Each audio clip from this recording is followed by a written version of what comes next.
Bismillahirrahmanirrahim. Assalamualaikum warahmatullahi wabarakatuh. Alhamdulillahirrahmanirrahim. Puji syukur kita panjatkan kehadirat Allah Subhanahu wa Ta'ala. Alhamdulillah, di kesempatan kali ini kita dapat kembali berjumpa. Kali ini kita dalam program Tempo Dulu. Agustus merupakan bulan di mana kita selalu memperingati bagaimana perjuangan para pahlawan yang telah gugur memperjuangkan kemerdekaan Republik Indonesia. Dan hari ini kita akan membahas satu buah tema dalam program Tempo Dulu, yaitu rekaman kesaksian pejuang dalam serangan umum Surakarta. Sudah hadir dua narasumber yang sudah ada di samping saya. Yang pertama adalah Muhammad Aprianto. Beliau adalah mahasiswa Pasca Sarjana Ilmu Sejarah UGM. Kemudian di samping beliau ada Mas Pradipta Indra Kumara dari alumni Ilmu Sejarah UNS. Assalamualaikum warahmatullahi wabarakatuh. Gimana kabarnya? Baik, sehat hari ini? Alhamdulillah sehat selalu. Terima kasih sudah meluangkan waktu untuk bisa datang ke sini. Dan tentunya nanti kita akan membahas seperti apa yang tadi di video sudah dihadirkan terkait dengan rekaman kesaksian pejuang dalam serangan umum Surakarta. Nah, kata serangan umum Surakarta mungkin tidak begitu familiar di telinga para pemirsa. Namun hari ini kita akan mencoba mengungkap kembali sebenarnya apa ya serangan umum Surakarta ini. Dimulai dari siapa dulu ini, Mas Apri dulu ini. Saya ingin mengetahui sebenarnya sejarah terkait dengan serangan umum Surakarta itu terjadi kapan, kemudian prosesnya seperti apa, kejadiannya seperti apa, karena itu tidak jauh dari lingkup kita kan di kota Surakarta. Bagaimana ini Mas Apri? Nah, serangan umum Surakarta atau banyak versi yang mengatakan ada pula yang peristiwa 4 hari di Solo atau pertempuran 4 hari di Solo atau serangan 4 hari di Solo, dan sama sih sebenarnya semuanya terkait tentang perjuangan rakyat Solo sendiri itu untuk mempertahankan kemerdekaan, dan itu terjadi di 7 Agustus sampai 10 Agustus sebelum tahun 49 ya. Dan itu sebenarnya di sebelum serangan 4 hari itu sudah ada rentetan konflik sih, cuman lingkupnya masih lokal dan kedaerahan, belum merujuk ke kota. Tapi di serangan umum 4 hari itu, di 7 sampai 10 Agustus itu, memang itu besar-besaran. Bahkan Mayor Rahmadi yang selaku komandan TP atau Tentara Pelajar itu sempat juga mengungkap bahwa ini dalam bahasa Belanda Afzet Aanval atau apa itu artinya? Pertempuran terakhir kayak gitu. Sampai ini untuk membakar penghabisan kayak gitu, untuk benar-benar memukul mundur Belanda dari Indonesia secara umum, khususnya Solo kayak gitu. Ya, karena itu agresi militer kedua berarti. Setelah agresi militer kedua Belanda masuk kembali ke Indonesia begitu ya. Ya.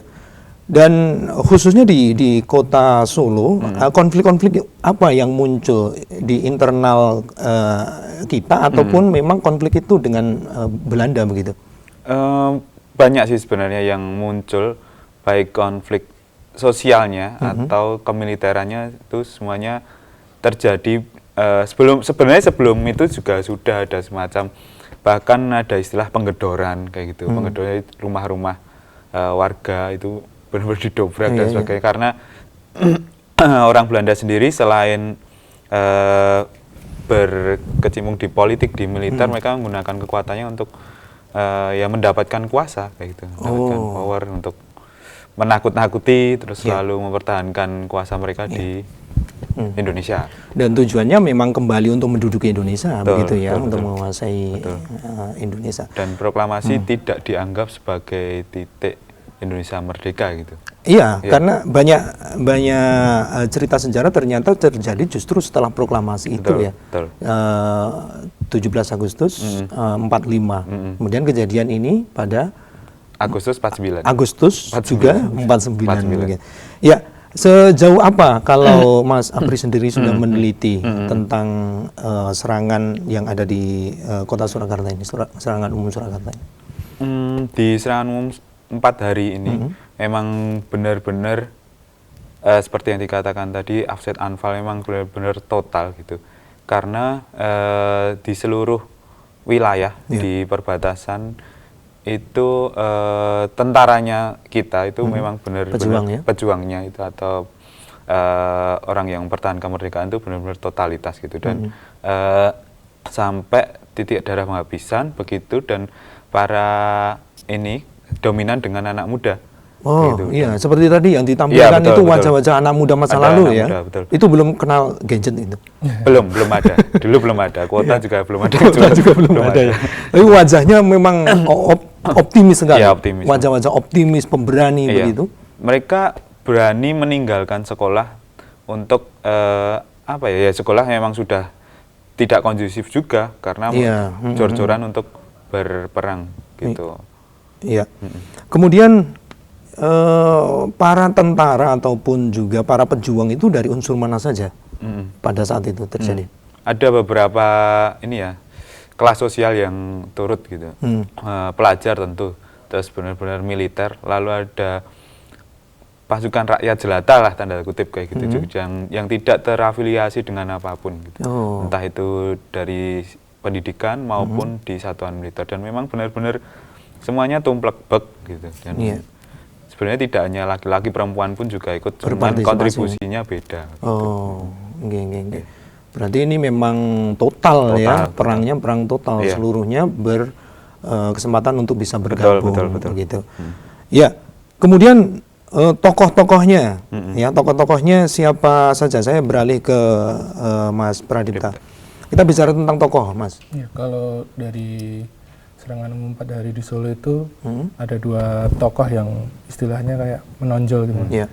Kalau dari tentara pelajar itu ada Mayor Ahmadi. Nah, membawahi saat itu sudah dibentuk 5 rayon di wilayah Surakarta, rayon utara, selatan, barat, timur, dan kota. Itu masing-masing juga ada pemimpinnya khusus untuk rayon-rayon itu. Lalu juga dari unsur militer itu ada Slamet Riyadi. Itu beliau membawahi Brigade 5 Divisi 2 Panembahan Senopati. Sebelumnya itu rencana serangan itu memang udah diatur sebelumnya dari kedua belah pihak itu. Pertama dari tanggal 3 Agustus itu Bung Karno sudah menginstruksikan kalau tanggal 11 Agustus akan ada penghentian tembak-menembak. Jadi sudah diinstruksikan. Jadi itu termasuk rentetan dari hasil perjanjian Rumroyen sebelumnya. Itu kan Jogja sudah diserahkan kembali ke Indonesia, dan sebagian pasukan Belanda itu ada yang ditarik ke Solo. Jadi waktu itu memang Solo itu banyak tambahan pasukan Belanda yang istilahnya kayak berjaga di Solo, jadi penjagaannya memang ketat gitu. Nah, setelah itu direncanakan agar sebelum aksi tembak menembak itu dihentikan, istilahnya kayak gencatan senjata itu diberlakukan. Ini unsur militer itu harus bisa masuk ke wilayah Solo dan menguasai Solo kembali. Jadi nanti ketika perjanjian konferensi meja bundar, nah itu posisi tawar Indonesia itu lebih ada powernya gitu. Bargainingnya lebih. Bargaining posisinya lebih bagus itu. Jadi ya sebelum tanggal 7 Agustus itu memang unsur-unsur pejuang itu sudah berkumpul di sekitar wilayah Solo. Sesuai instruksi sebelumnya. Berarti memang ini sudah diendus gitu ya, diteliti. Sudah diteliti, kemudian juga nanti ada kemungkinan memang ada serangan. Dan memang dari pihak musuh sendiri pun juga sudah mengetahui rencana besar para pejuang pada saat itu. Kalau yang saya dapatkan itu memang selain tadi seperti yang dikatakan Mas Dipta, Jogja harus dikuasai gitu, dan ada semacam perintah tidak tertulis kayak gitu bahwa semuanya harus dikuasai, bahkan daerah-daerah terdekat, apalagi Solo terdekat dengan ibu kota waktu itu, ibu kotanya kan Jogja gitu. Ini cukup potensial untuk dikuasai gitu. Tapi ada ini ya semacam kesaksian gitu dalam bahasa Belanda gitu, tapi diterjemahkan bahwa siapa bilang jalan Solo Salatiga, karena beliau tentara pelajar tentara Belanda ada yang turun dari Semarang Salatiga ke Solo gitu. Dikatakan menurut mereka aman, tapi malah sebaliknya gitu. Siapa bilang aman gitu. Tapi sampai teras itu ternyata keadaan sebaliknya gitu. Jadi mereka sampai kaget gitu. Parade dari tank-tank itu masuk ke Solo ternyata keadaan sebaliknya gitu. Dan itu di luar prediksi mereka ternyata. Justru memang di luar prediksi mereka. Ya gitu. Jadi seperti yang dikatakan Mas Dipta, memang sebelumnya sudah diinstruksikan, sudah dikumpulkan, dan strategi-strategi sebenarnya sudah dipikirkan gitu. Sampai Kartosuro teras itu kok Teras Boyolali. Teras Boyolali. Kan dari Salatiga turun ya sampai Teras Boyolali. Tidak seperti yang mereka bayangkan gitu. Dikatakan aman tapi kok malah sebaliknya gitu. Ini bagian dari strategi memang ya? Kalau saya melihatnya ini ya, strategi siapa ini? Strategi dari para Indonesia. pejuang begitu. Ya memang seperti yang tadi di rayon-rayon itu kan memang ada yang rayon terluar 1, 2, 3, 4. Sudah terkoordinir dulu gitu. Tersusun strukturnya sudah, kemudian para pimpinan setiap rayon pun juga ada. Gitu. Ya. Dari unsur mana saja rayon-rayon itu dibentuk? Kalau dikenal ataupun tidak dikenal mungkin juga bisa masuk ke situ ya? Ada, tapi kalau yang khusus pembagian rayon itu di bawah Subwerkreis 106 Arjuna, kan di bawahnya Mayor Ahmadi langsung. Nah itu yang 5 rayon itu memang unsurnya lebih ke tentara pelajar. Tentara pelajar. Tapi di luar tentara pelajar dan unsur militer seperti yang dikatakan Mas Apri tadi juga ada pihak-pihak lain yang ikut membantu juga. Terutama TBS gitu juga ada. Tentara apa itu? Teritorial Batalion kayak gitu ya. Jadi polisi militernya juga ada yang ikut membantu. Begitu. Jadi berbagai unsur. Kalau dari rakyat sipil, apakah juga dilibatkan dalam serangan itu? Kalau dari rakyat ada juga Mas, itu seperti nanti yang perempuan-perempuan itu membuat dapur umum seperti itu. Dan dapur umumnya menurut kesaksian sih pindah-pindah juga nanti. Terus waktu itu di daerah sekitar Serengan gitu juga mereka juga inisiatif itu memblokir jalan, walaupun dengan barang-barang seadanya seperti kursi atau meja atau yang lain, yang penting buat nutupin jalan biar ikut berpartisipasi juga ya, dengan berbagai apapun yang bisa dilakukan begitu. Ya, berarti benar tadi yang di awal tadi kita bahas, memang ini perang total ya. Seluruh kesiapan diperlukan, kemudian kontribusi dari berbagai elemen begitu. Ya. Apa yang menjadi target sebenarnya serangan yang ada di Surakarta ini? Melumpuhkan Belanda kah atau target utama tetap kemerdekaan ya? Kemerdekaan. Tapi memang Solo ini nggak boleh dikuasai utuh gitu kalau Mayor Ahmadi bilangnya, karena bahkan sempat sedikit konflik dengan Slamet Riyadi. Setelah perang ini selesai, 4 hari ini selesai, lalu penandatanganan apa ya, kayak semacam surat kesepakatan kayak gitu. Mayor Ahmadi sedikit kecewa dengan kesepakatan dengan Belanda. Iya, tanda itu Van Ol dengan Slamet Riyadi gitu. Dan Ahmadi agak bersih tegang dengan Slamet Riyadi. Apa yang menjadi permasalahan? Idealisme kah? Permasalahannya kurang sedikit lagi sebenarnya, karena sudah 3/4 kota dikuasai. Cuman pada akhirnya harus tanda tangan. Padahal kan kurang dikit lagi gitu. Dan akhirnya agak mereda Ahmadi itu setelah Mayor Maladi itu ke Jogja menemui Gatot Subroto, dan Gatot Subroto berkirim surat nulis bahwa intinya sudahlah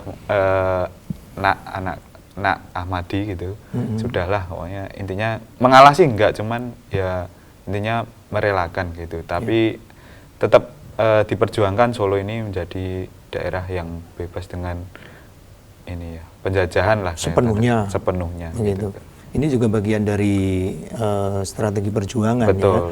Jadi tidak langsung secara frontal, tapi juga ada diplomasinya. Ada tanda. Berarti ini yang tadi ditampilkan adalah tanda tangan pembagian wilayah atau seperti apa? Atau penyerahan sebenarnya dari Belanda ke salah Surakarta? Satu kesepakatannya itu agar para pejuang Indonesia itu ditarik mundur dari kota Solo. Jadi harus di luar wilayah Solo. Di batas-batasnya ya? Ya, di batas-batas wilayah. Dan setelah itu kan ada semacam aksi polisionil gitu yang Apa itu? di daerah mana namanya?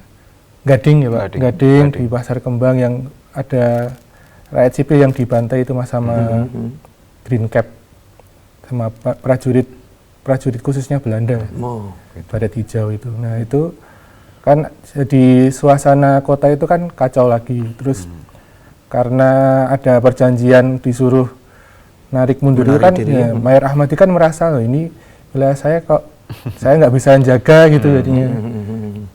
Jadi itu salah satu penyebab ada ketegangan Mayor Ahmadi sama Triati. Oh, iya.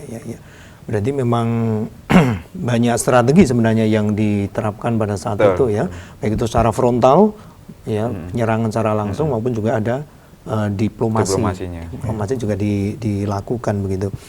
Ya, penandatangan itu berarti tahun juga 49 juga ya.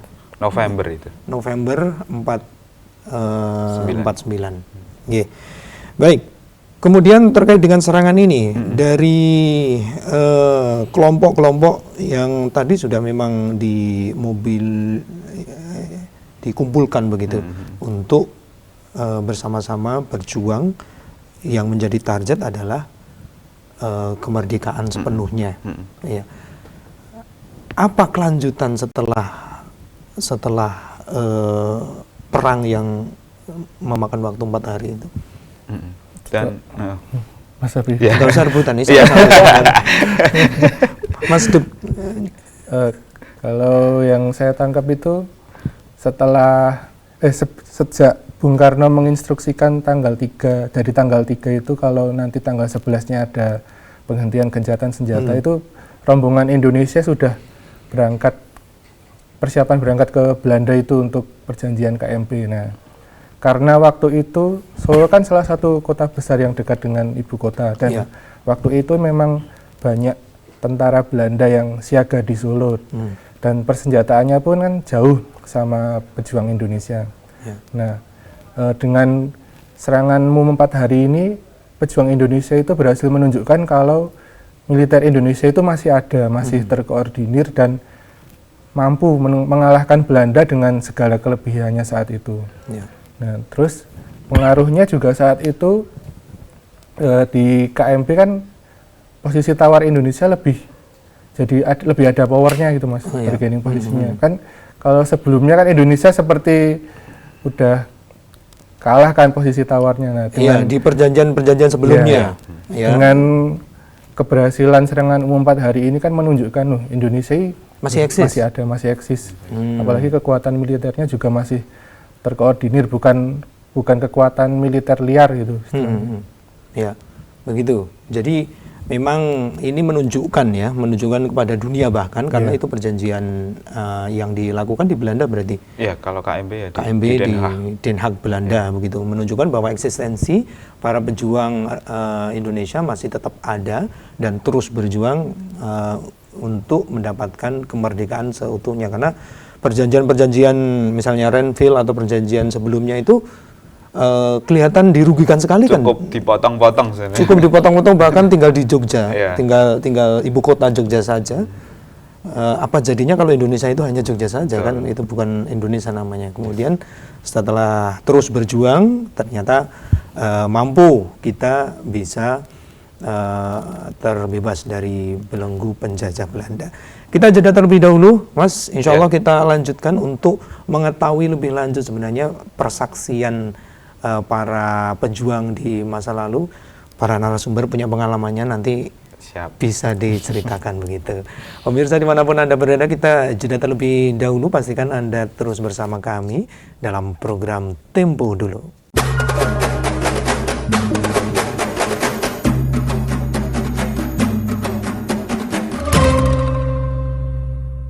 Ya, pemirsa dimanapun Anda berada, terima kasih bagi Anda yang masih selalu setia bersama kami dalam program Tempo Dulu. Tentunya pembahasan kita masih terkait dengan tema, yaitu rekaman kesaksian pejuang dalam serangan umum Surakarta.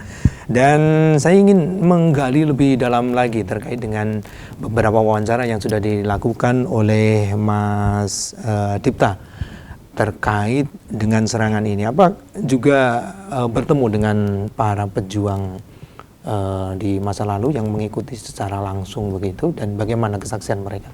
Ya, kebetulan waktu itu saya ke Dewan Harian Cabang 45 Solo dan diarahkan untuk menemui narasumber yang masih relevan sama serangan umum 4 hari di Solo. Kebetulan waktu itu ada 5 orang narasumber yang saat itu juga mengalami baik yang mengalami banyak peristiwa atau yang cuma waktu itu sekedar ikut-ikutan saja, ikut membela di tentara pelajar itu juga ada. Berapa orang yang sudah bisa diwawancarai? Waktu itu 5 orang. Mas. 5 orang. Dari mana saja itu? Sebagian besar itu TP, tentara pelajar. Tentara pelajar. Sama ada 2 itu dari Laskar Jelata. Tapi setelah itu beliau juga mengatakan, namanya Pak Naryo dari Wonogiri. Itu beliau juga mengatakan kalau gabung ke CSA, Korps Sukarela. Jadi, tapi akhirnya juga gabung ke tentara pelajar juga. Ya ini Pak Sunaryo. Rumahnya di barat Terminal Praci Mantoro itu. Wonogiri. Oh ya, lumayan jauh. Dan itu waktu kumpul sama veteran-veteran lain juga masih ngebis sendirian dari Wonogiri. Wow, berarti memang masih berjuang ya. Memiliki berjuang untuk hidupnya berarti. Berarti apa ya? Umurnya berarti sudah sepuh-sepuh sekali waktu wawancara itu. Pak Naryo itu kelahiran 28 tahun 1928. Paling sepuh waktu itu memang. Yang lain juga ada yang tahun 33. Sebagian besar itu di tahun 33 sama 30-an lah itu. Itu tinggal di Solo sini atau ada yang di luar Solo? Ada yang di Solo, yang saya temui yang di luar Solo Pak Naryo itu. Satu itu saja ya Pak Naryo itu yang ada di Wonogiri gitu. Yang lainnya, yang 4 itu Solo sama ada yang di Makam Haji, masih sekitaran sini begitu. Apa yang jenengan dapatkan setelah melakukan wawancara itu? Kevalitan sejarah, kemudian juga bagaimana semangat para pejuang pada saat itu? Ya, kalau soal semangat dulu sebagian besar itu memang bercerita soal peran Jepang sih. Perang Jepang? Peranan Jepang. Jadi memang beliau ini mengatakan kalau zaman Jepang itu nggak lebih baik dari Belanda, tapi dari Jepang kami belajar jadi orang yang lebih berani. Jadi waktu sekolah itu sebelum jam 7 atau sekitar jam 7 itu nanti ada latihan senam dulu, berbaris-berbaris. Terus nanti juga dikumandangkan lagu kebangsaan Jepang sambil hormat sama bendera Jepang ke arah matahari sih bilangnya itu. Ke arah matahari terbit itu. Nah, terus juga ada latihan seperti latihan fisik itu, suruh merangkak seperti berarti itu. Tertempa oleh penjajah era Jepang pada saat itu ya, meskipun itu hanya kan pendek kan. Gitu. Itu saya coba kan ada 5 orang kan tadi Mas. Saya coba tanyakan ke narasumber lain juga dikonfirmasi juga. Seperti Pak Joko Ramelan sama Pak Sunaryo, Pak Kuswanto juga itu ceritanya memang seperti itu. Jadi waktu sekolah memang kayak ada keberanian itu juga termasuk dari pernah latihan kayak gitu. Memang yang melatih sebenarnya juga dari orang-orang Jepang kan, kependudukan Jepang pada saat itu. Jadi Belanda masuk terlebih dahulu, kemudian diganti oleh Jepang, kemudian datang lagi agresi militer Belanda yang kedua gitu. Sebenarnya juga sama-sama tidak enaknya dijajah, baik itu Jepang maupun Belanda, begitu. Tapi tadi ada kontribusi ya, termasuk adanya peta itu ya Mas. Iya, peta. Pembela tanah air itu kan juga yang Jepang. bentuk pada waktu kekuasaan Jepang begitu. Ya, kemudian sampai hari ini sebenarnya apa yang menjadi pesan bagi para pahlawan pada saat itu jenengan wawancara begitu? Beliau sih kebanyakan menekankan kalau perjuangan kami dulu itu nggak mudah. Jadi ya isilah dengan hal yang berguna seperti itu, Mas. Oh gitu. Ya, jadi kayak kami ini dulu susah dan sekarang pun ya kalau dari beliau curhatnya sekarang pun juga masih banyak yang susah sebenarnya. Yeah. Walaupun niatnya ingin merdeka, ingin lepas dari penjajahan, tapi ternyata setelah merdeka juga nggak sepenuhnya bisa mungkin hidupnya enak atau nggak harus berjuang keras lagi demi memenuhi kebutuhan sehari-hari begitu. Jadi lebih ke sekarang tinggal menikmati hasilnya, tapi ya harusnya dimanfaatkan semaksimal mungkin. Sebaik-baiknya begitu ya. Ya, itu pesan para pejuang secara langsung ya pada saat itu wawancara dokumentasi video foto begitu. Foto ya dengan beliau-beliau itu. Berarti ini menjadi arsip sejarah, Mas. Berarti kalau kan beliau nanti kalau sudah wafat kan sudah tidak ada lagi narasumber otentik, ya kan, narasumber otentik yang nanti akan menceritakan tentang serangan umum yang ada di Surakarta ini. Baik, salah satu upaya untuk mengingatkan kembali ataupun juga untuk menyemarakkan 17 Agustus tahun ini, rencana komunitas juga akan ada tour. Ya. Namanya apa? Bisa disampaikan, Mas Abri? Kami dari Surakarta Walking Tour nanti ada special route gitu atau rute spesial di kayak napak tilas gitu? Bisa dikatakan seperti itu? Bisa dikatakan seperti itu juga. Cuman nanti ada beberapa titik penting yang akan kita kunjungi bareng-bareng di Solo, terutama bekas ini ya, konfliknya di mana, lalu siapa saja sih yang jadi korban, lalu sebenarnya proses kayak perjuangan kita kayak gimana itu di 4 hari di Solo itu kayak gimana, dan titik-titiknya, titik pentingnya mana saja, bahkan sering kita lewat tapi kita nggak tahu bahwa gitu. Di situ dulu dapur umum, seumpamanya gitu, seumpama seperti itu kan ya. Dulu di situ pernah terjadi penembakan A dan B gitu, seumpamanya gitu. Terus lalu tokohnya siapa, kita juga kunjungi bareng. Monumennya mana, itu akan kita. Itu dari komunitas? Komunitas. Nanti berapa titik dan itu dibuat secara umum atau? Buat secara umum. Dan kita siapapun bisa mengikuti napak tilas itu. Betul. Berapa titik nanti? Kurang lebih kemarin berapa? 8 titik. Bisa disebutkan beberapa titik yang nanti akan dikunjungi? Beberapa monumen ini ya. Monumen tentang menjadi saksinya dalam tanda kutip saksi untuk itu, lalu Ahmadi itu Mayor Ahmadi, lalu juga tempat penandatanganan atau tempat bertemunya Van Ol sama itu juga sama Van Ol itu yang dari Belanda. Ya. Itu gubernur Belanda kan? Lebih ke semacam komandan militer. Ya, komandan militer. Waktu bertemunya di mana sebelum penandatanganan itu kita akan kunjungi juga gitu. Oh, begitu.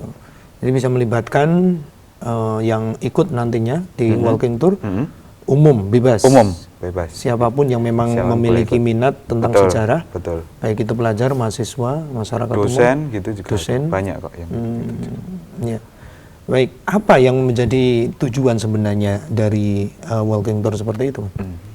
Kalau visi utama besarnya memang pengen kenalin sejarah Solo ya, itu yang visi besarnya, grand image-nya. Tapi mengambil momen juga bahwa di momen Agustus ini gitu, Solo juga berkontribusi besar untuk kemerdekaan gitu. Untuk mungkin isunya terbilang lokal ya, tapi ternyata mendukung ke nasional bahkan ke internasional seperti yang dikatakan Mas Dipta.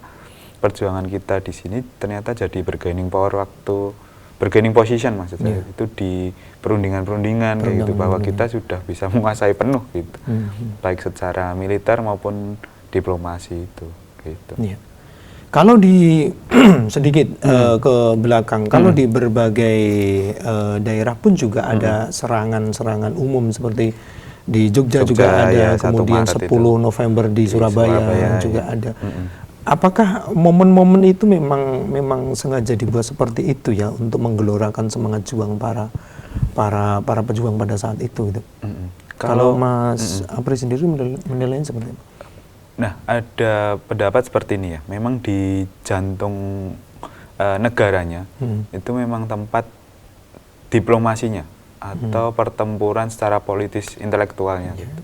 Tetapi untuk secara fisik dan sebagainya memang bersifat kedaerahan biasanya. Dan itulah yang makanya beberapa berita dari pusat itu menyebarnya agak lama. Dan semua kemerdekaan ada di pusat, yang di luar di kedaerahan masih berjuang sebenarnya. Tapi energi inilah yang akhirnya menaikkan gitu. Jadi di kedaerahan terbakar, tapi kan intinya untuk nasional itu sebenarnya kayak gitu. Sebenarnya tujuan akhirnya juga untuk perjuangan nasional. Dan jiwa zamannya memang jiwa zaman anak muda waktu itu juga, dan banyak yang terbakar semangatnya untuk mempertahankan kemerdekaan gitu. Karena kita pahami 17 Agustus itu sebagai titik awal kita untuk merdeka. Tapi itu tidak diterima oleh pemerintah kolonial Belanda bahwa ternyata bukan 17 Agustus, tapi kan kita, nah dari situ kan harus dilawan nih kayak gitu. Bukan berarti setelah 17 Agustus kemudian kita sepenuhnya merdeka, tidak ada penjajah. Ternyata sebaliknya. Justru lebih berkobar ya pada saat itu. Berkobar. Apakah juga ada nilai-nilai kedaerahan atau simbol-simbol kedaerahan yang memang juga memicu ya? Misalnya kalau di 10 November itu juga nyebutnya area-area Surabaya misalnya kayak gitu. Kata-kata seperti itu juga bisa membangkitkan semangat berjuang juga. Betul. Karena nilai kedaerahan itu lebih mendekatkan. Ya, lokality. Ya, lokality itu lebih mendekatkan kepada masyarakat lokal gitu. Maunya ya ini untuk mendapat simpati pertama, kedua juga untuk mendapatkan semangat juga gitu. Kalau di tempat kita makanya ada TP Tentara Pelajar, ada Laskar Kere. Ada Laskar Kere? Iya, ada Laskar Itu dari Kere. unsur mana? Itu juga semacam barisan juga sebenarnya. Tapi iya kan, itu bukan satuan militer yang tanda kutip resmi, official gitu. Cuman itu memang juga berkontribusi besar gitu. Makanya ini nggak ada di Surabaya, Laskar Kere nggak ada, tapi sifatnya lokal gitu. Di Solo ada? Di Solo adanya di Solo Laskar Kere. Saya pengen tahu ini laskar-laskar yang lain pada saat itu Mas, selain Laskar Tentara Pelajar, Laskar Kere, kemudian ada Laskar Jelata juga. Laskar Jelata ada. Ada juga? Ada gitu. Makanya tadi Korps Sukarela kayak gitu juga ada. CSR itu ya? CSA. Kalau di bukunya Julius Pur itu sebenarnya kan CSR, Korps Sukarela, tapi nanti takut disalahartikan jadi Korps Slamet Riyadi. Slamet Riyadi. Wow, jadi ada figuritas nanti malah adanya ya. Dan masih ada laskar-laskar yang lain.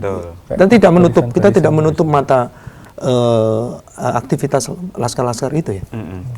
Memang real itu muncul dari masyarakat sendiri gitu. Dan biasanya kan top down, tapi ini bottom up gitu. Jadi memang itu lebih kuat dong. Iya. Harusnya kan biasanya kan dari bawah ke atas itu. Gitu. Biasanya kan satuan militer yang turun, tapi beberapa rakyat punya kesadaran nasionalisme itu yang tidak bisa dibendung akhirnya kan. Dan itulah yang menjadi latar belakang harus diperjuangkan gitu. Dan itu dari diri mereka sendiri, bukan ya tidak secara merta harus nunggu gitu dari instruksi, tapi dari bawah. Iya, tidak harus menunggu dari struktur ya, tapi juga dari bawah pun sudah berkecamuk ini, ingin ikut berkontribusi dalam perjuangan begitu.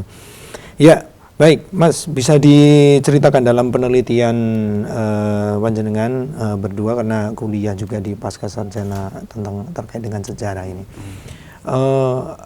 Apakah juga nilai-nilai sejarah itu saat kita berikan kepada masyarakat secara umum itu ada kemungkinan untuk masyarakat kembali tersadar gitu, bahwa dengan mengingat sejarah kita harus lanjutkan negara kesatuan Republik Indonesia ini. Dengan menganalisisnya seperti apa?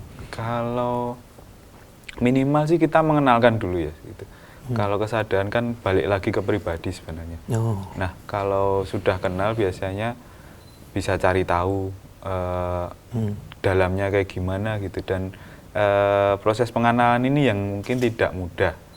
Karena terkait zaman kan juga, apalagi sekarang kan zaman saiki, zaman intinya teknologi dan sebagainya, kok bahasing wes atau apa gitu, yang sudah. Tapi inilah yang jadi tantangan, tapi sekaligus yang menarik kita juga untuk akhirnya mengambil langkah ini bahwa penting gitu, dan kesadaran anak muda ini yang jadi tonggak kita ke depan sebenarnya untuk memegang identitas gitu, apalagi sekarang di tengah gempuran banyak budaya ya kan. Nah ini serangan yang tidak melukai secara fisik tapi melukai pemikiran.